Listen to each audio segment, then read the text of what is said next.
sekarang kita akan belajar tentang struktur kendali pada bahasa pemrograman PHP. Kedepannya dalam menyajikan suatu informasi kita memerlukan struktur kendali ini, ya kaitannya untuk mengolah informasi yang akan kita tampilkan di halaman web. Ada beberapa bentuk nanti, ada if, ada for each, ada while, dan switch. Ini yang umum kita pakai. Yang pertama itu adalah if. Di sini if bentuk umumnya seperti ini, ada perintah if, kemudian ada kurung. Nah, kurung ini menyatakan kondisi. Apabila kondisi ini terpenuhi, maka yang ada di dalam kurung awal dan kurung tutup ini atau statement yang ada di sini itu yang akan dieksekusi. Nah, kekurangan yang bentuk if saja ini hanya menyeleksi kondisi, tidak ada apabila kondisinya tidak terpenuhi. Kemudian untuk bentuk yang kedua ada if dan else. Bentuk umumnya sama seperti bentuk if yang pertama, namun di sini ada tambahan else-nya. Jadi apabila kondisinya terpenuhi, maka yang ada di looping atau di area di sini itu yang akan dipenuhi. Kemudian apabila tidak terpenuhi, maka statement yang setelah else ini yang akan dijalankan ya atau dieksekusi. Bentuk yang ketiga itu ada if kemudian else if. Jadi ini bertingkat ya.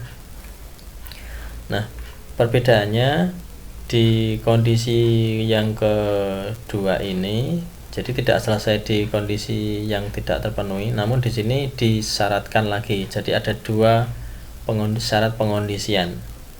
Nanti lebih enak kita ke contoh ya. Jadi saya ulangi, untuk yang bentuk if, else if, ini else if nya ada di tengah-tengah. Jadi untuk terakhir istilahnya bagian dari if nya, ini else nya tidak ada if lagi.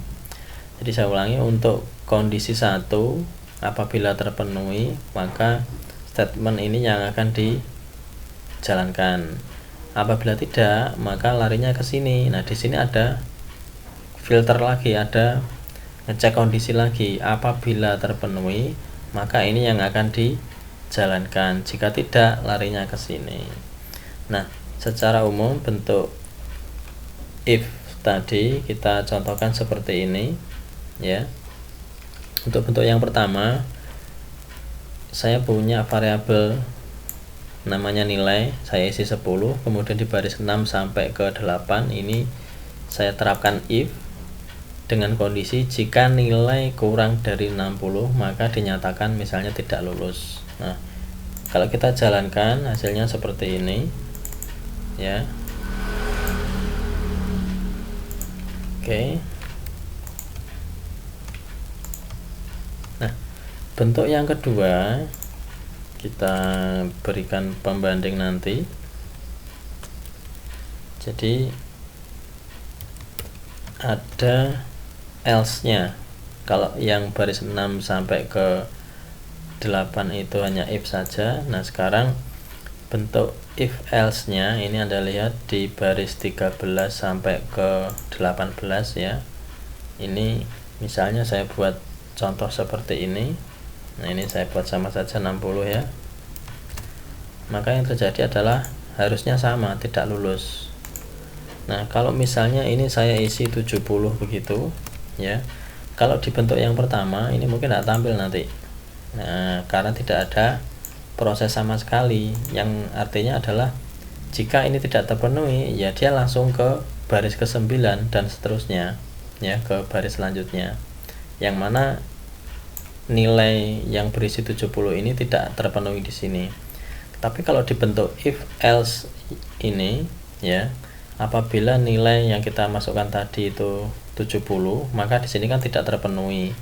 Maka yang terjadi adalah dia memproses else-nya atau menampilkan yang ada di baris 17, maka hasilnya lulus. Kalau bentuk if else if ya, saya contohkan seperti ini. Ini lebih ketat lagi ya, dalam artian kita bisa mengkondisikan lebih dari satu kondisi di sini. Jadi kalau misalnya tadi nilainya itu 70, ya, lebih dari 70 kan masuknya ke sini ya. Karena dia tidak memenuhi di sini, otomatis yang terproses adalah lulus. Nah, kalau kita coba berikan nilai yang diantara supaya hasilnya mengulang, ya berarti antara 60 sampai 70. Kita berikan nilai misalnya 65. Nah, harusnya dengan kondisi yang seperti ini harusnya mengulang ini. Nah, jadi kapan kita menggunakan if saja, kapan menggunakan if else dan seterusnya itu tergantung dari kebutuhan. Oke ya, itu tentang bentuk dari if. Kemudian untuk statement yang lain atau struktur kendali yang lain itu ada bentuk namanya for. For dipakai untuk perulangan, jadi untuk menampilkan dengan jumlah perulangan tertentu sesuai dengan yang disyaratkan. Bentuk umumnya ada perintah for, kemudian kurung buka nilai awal, ada nilai akhir. Ini maksudnya adalah nilai awal itu dimulai dari nilai berapa sampai ke berapa terjadi perulangan, kemudian proses dari awal sampai akhir ini nilainya naik atau turun, atau ada istilahnya increment atau decrement. Baru kalau syarat itu terpenuhi di sini, ini akan dijalankan. Jadi selama ini masih terpenuhi, looping itu akan berlanjut. Jadi setelah selesai memproses, misalnya ada perintah di sini, dia nggak langsung ke bawah, tapi mengulang lagi. Ini sama seperti di bahasa pemrograman yang lain untuk looping ya. Untuk for saya contohkan seperti ini. Ini saya matikan dulu ya. For, oke.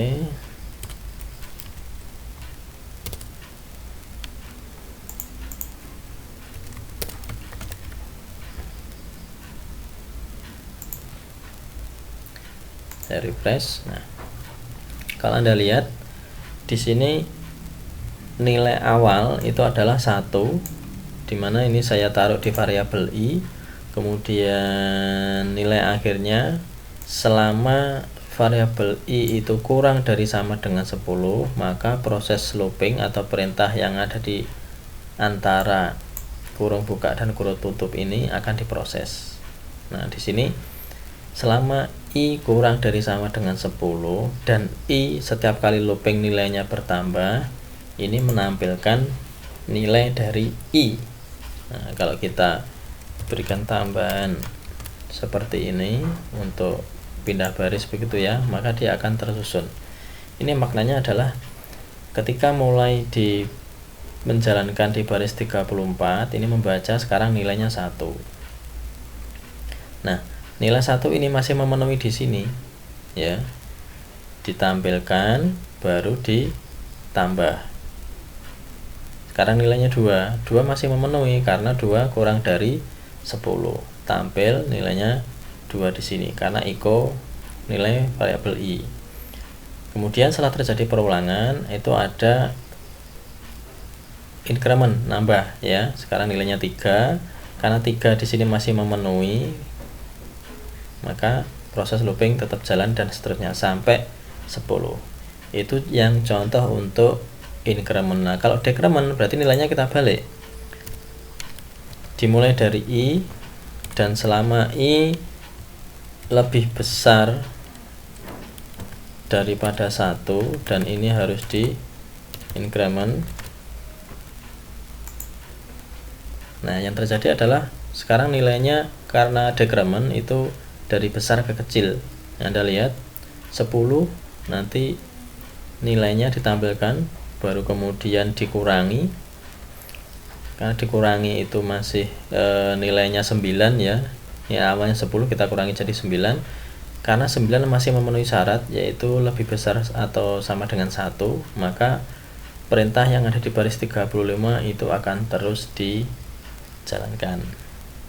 Itu tentang bentuk for. Jadi Anda bisa menggunakan increment ataupun decrement ya. Kita kembali ke bentuk yang lain. Bentuk yang lain setelah for itu ada for each.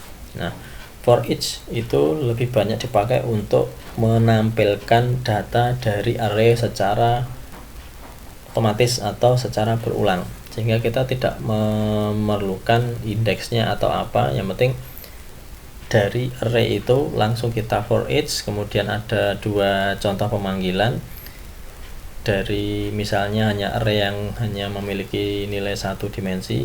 Ini cukup nama arraynya, kemudian as value, nanti perintahnya di sini apa, itu akan menampilkan semua dari arraynya. Kedepannya for each juga bisa diintegrasikan atau digabung dengan penggunaan data dari MySQL, yaitu untuk menampilkan hasil query. Jadi hasil query itu nantinya ditampilkan di suatu array, yang mana arraynya kita panggil, baru nanti database yang masuk dalam query itu nanti menampilkannya menggunakan for each. Ini untuk kedepannya ya. Kita kembali lagi ke sini. Untuk for each bentuk yang kedua, misalnya menggunakan suatu array yang ada nilainya ya, nanti lebih enak ke contoh. Ini bentuknya seperti ini ya. Jadi array, kemudian ada inisial namanya apa bisa kita panggil, plus nilai value-nya juga bisa kita tampilkan. Contoh, ini sudah saya siapkan juga seperti ini. Ini yang for saya matikan dulu.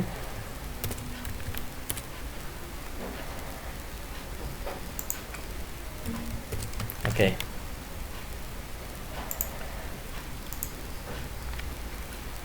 Anda lihat di baris 39, ini saya punya variabel warna, tipenya array, isinya merah, putih, dan biru. Kemudian di bentuk yang pertama saya panggil nama arraynya dan sesuai dengan formatnya ya, as value, jadi menampilkan nilainya.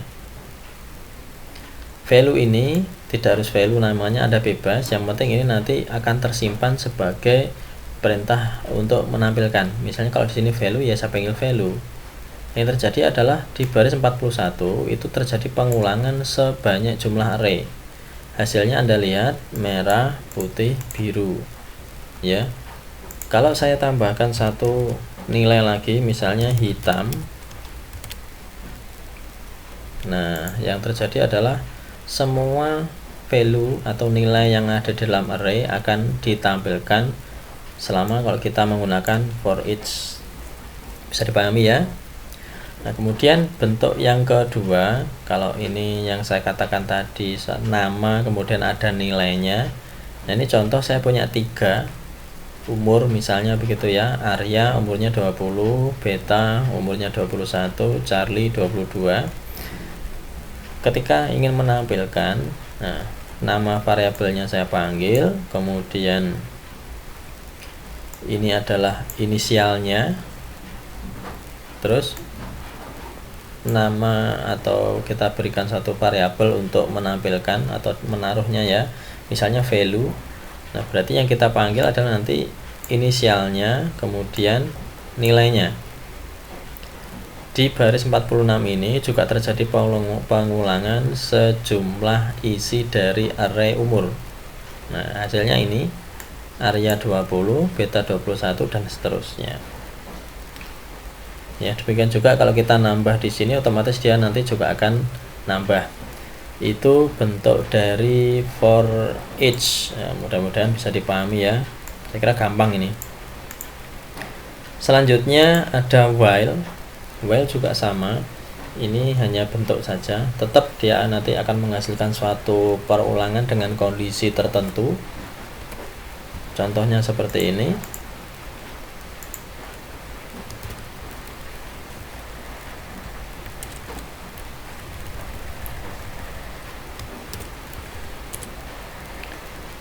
Oke, Anda lihat di baris 50 sampai 54. Nah, di sini saya berikan inisial awal, misalnya variabel i, sekarang nilainya 0.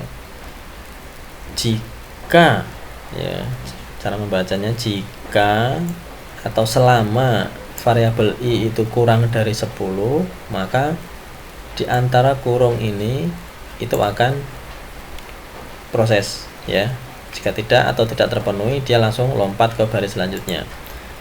Nah, di sini saya menampilkan nilai dari I, ya, yang mana kalau saya tampilkan hasilnya adalah mulai dari 0, ingat, karena masih memenuhi di awal di sini, saya tampil sampai 9. Kalau menginginkan 10-nya juga tampil, berarti harus kita kasih sama dengan di sini, ya.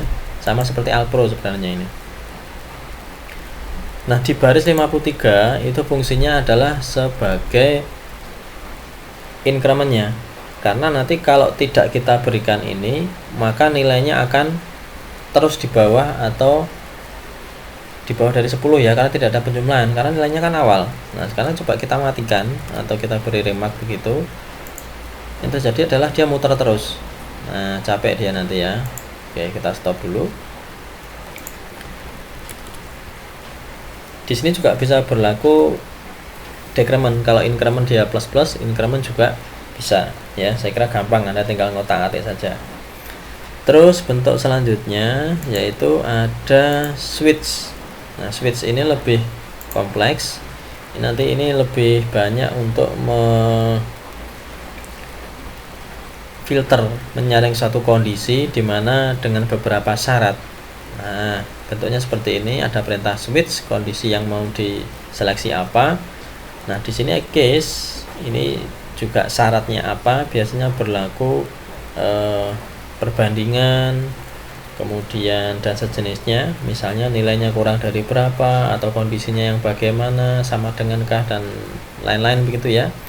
Dan di sini case-nya itu bisa tak terbatas. Nah, apabila di beberapa syarat ini tidak terpenuhi, dia akan tampil ke default-nya. Contoh seperti ini.